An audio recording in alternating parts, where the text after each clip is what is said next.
مختلف ممالک اور وہاں بولی جانے والی مختلف زبانیں. Если будет так плохо, так холодно, it decreases our income because we can only serve pastas, pizzas and salads.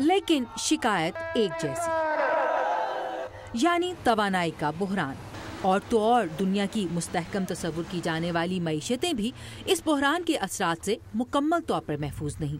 لیکن Peterson Institute for International Economics نامی تھنک ٹینک سے منسلک سینئر تجزیہ کار ولیم کلائن کہتے ہیں کہ کئی ممالک کو توانائی کی شدید قلت کا سامنا ہونے کے باوجود اس بحران کی نوعیت ابھی عالمی سطح کی نہیں. میرا نہیں خیال کہ ہم مکمل طور پر کسی بحران کی سطح پر پہنچ چکے ہیں.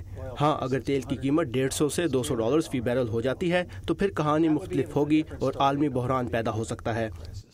تاہم ولیم کلائن یہ بھی کہتے ہیں کہ انفرادی سطح پر دنیا کے کئی ممالک کو توانائی کی قلت کا سامنا ہے، جو کبھی بجلی، کبھی تیل اور کبھی ایندھن کی کمی کی شکل میں عام لوگوں کی زندگیوں کو متاثر کرتی ہے.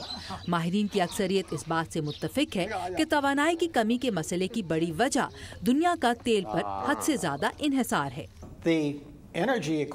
توانائی کے کلیے کا توازن برقرار رکھنے کے لیے تیل پر انحصار ختم کرنا ہوگا اور عالمی حدت کے مسئلے کے باعث کوئلے پر بھی. توانائی کی نئی اقسام کے استعمال میں اضافے کی ضرورت بڑھے گی اور یہ ایک ایسا چیلنج ہے جو ابھرتی ہوئی منڈیوں کی معیشتوں اور صنعتی ممالک دونوں کو درپیش ہے. ابھرتی ہوئی منڈیوں کی معیشتوں سے یہاں ولیم کلائن کی مراد چین، بھارت اور برازیل جیسے ممالک ہیں، جن کی تیز رفتار صنعتی ترقی کو بھی توانائی کے بحران کے لیے مورد الزام ٹھہرایا جاتا ہے. چونکہ ان معیشتوں میں ترقی کی رفتار دیگر صنعتی ممالک کے مقابلے میں سالانہ اندازاً 3% زیادہ ہے، اس لیے توانائی اور دوسرے خام مال کا استعمال بھی یہاں ترقی یافتہ ممالک کے مقابلے میں کہیں زیادہ ہے. ان معیشتوں کے صنعتی نظام کا امیر ممالک کے مقابلے میں وسائل کے استعمال پر انحصار ہے، جبکہ امیر ممالک ایسے مقام پر پہنچ چکے ہیں جہاں ان کی زیادہ تر قومی پیداوار وکیلوں، تنخواہوں، بونسز اور اسٹاک بروکرز پر مشتمل ہے. تاہم ولیم کلائن کی رائے میں توانائی کی قلت کے بڑھتے ہوئے مسئلے کے لیے صرف ابھرتی ہوئی معیشتوں کو ذمہ دار ٹھہرانا منصفانہ نہیں. اگر ترقی کی رفتار اور اس سے وسائل کی ضرورت میں اضافے اور توانائی کے متبادل ذرائع کے لیے مناسب منصوبہ بندی نہ کرنے کے حوالے سے بات کریں تو میرے خیال سے ہر کوئی اس بحران کے لیے ذمہ دار ہے. تاہم ابھرتی ہوئی منڈیوں کی معیشتوں کو اس سلسلے میں الزام دینا میرے خیال سے درست نہیں، کیونکہ یہ ان کی ترقی کے عمل کا ایک حصہ ہے. اس میں کوئی شک نہیں کہ بحران توانائی کی کسی بھی قسم کا ہو، اس سے پاکستان جیسے ترقی پذیر ممالک کی عوام نسبتاً زیادہ متاثر ہوتی ہے.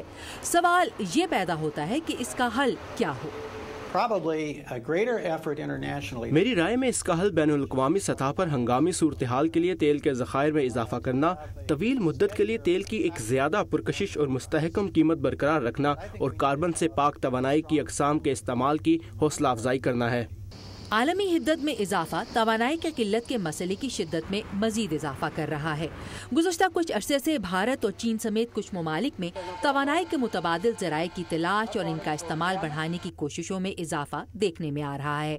یہ امید افزا امر اس جانب ایک اشارہ قرار دیا جا رہا ہے کہ ممالک تیل پر اپنے انحصار کو کم کر کے نہ صرف توانائی کے بحران کو کم کرنے بلکہ ماحولیاتی آلودگی میں بھی کمی لانے میں سنجیدہ ہیں. عائشہ خالد، اردو VOA، واشنگٹن.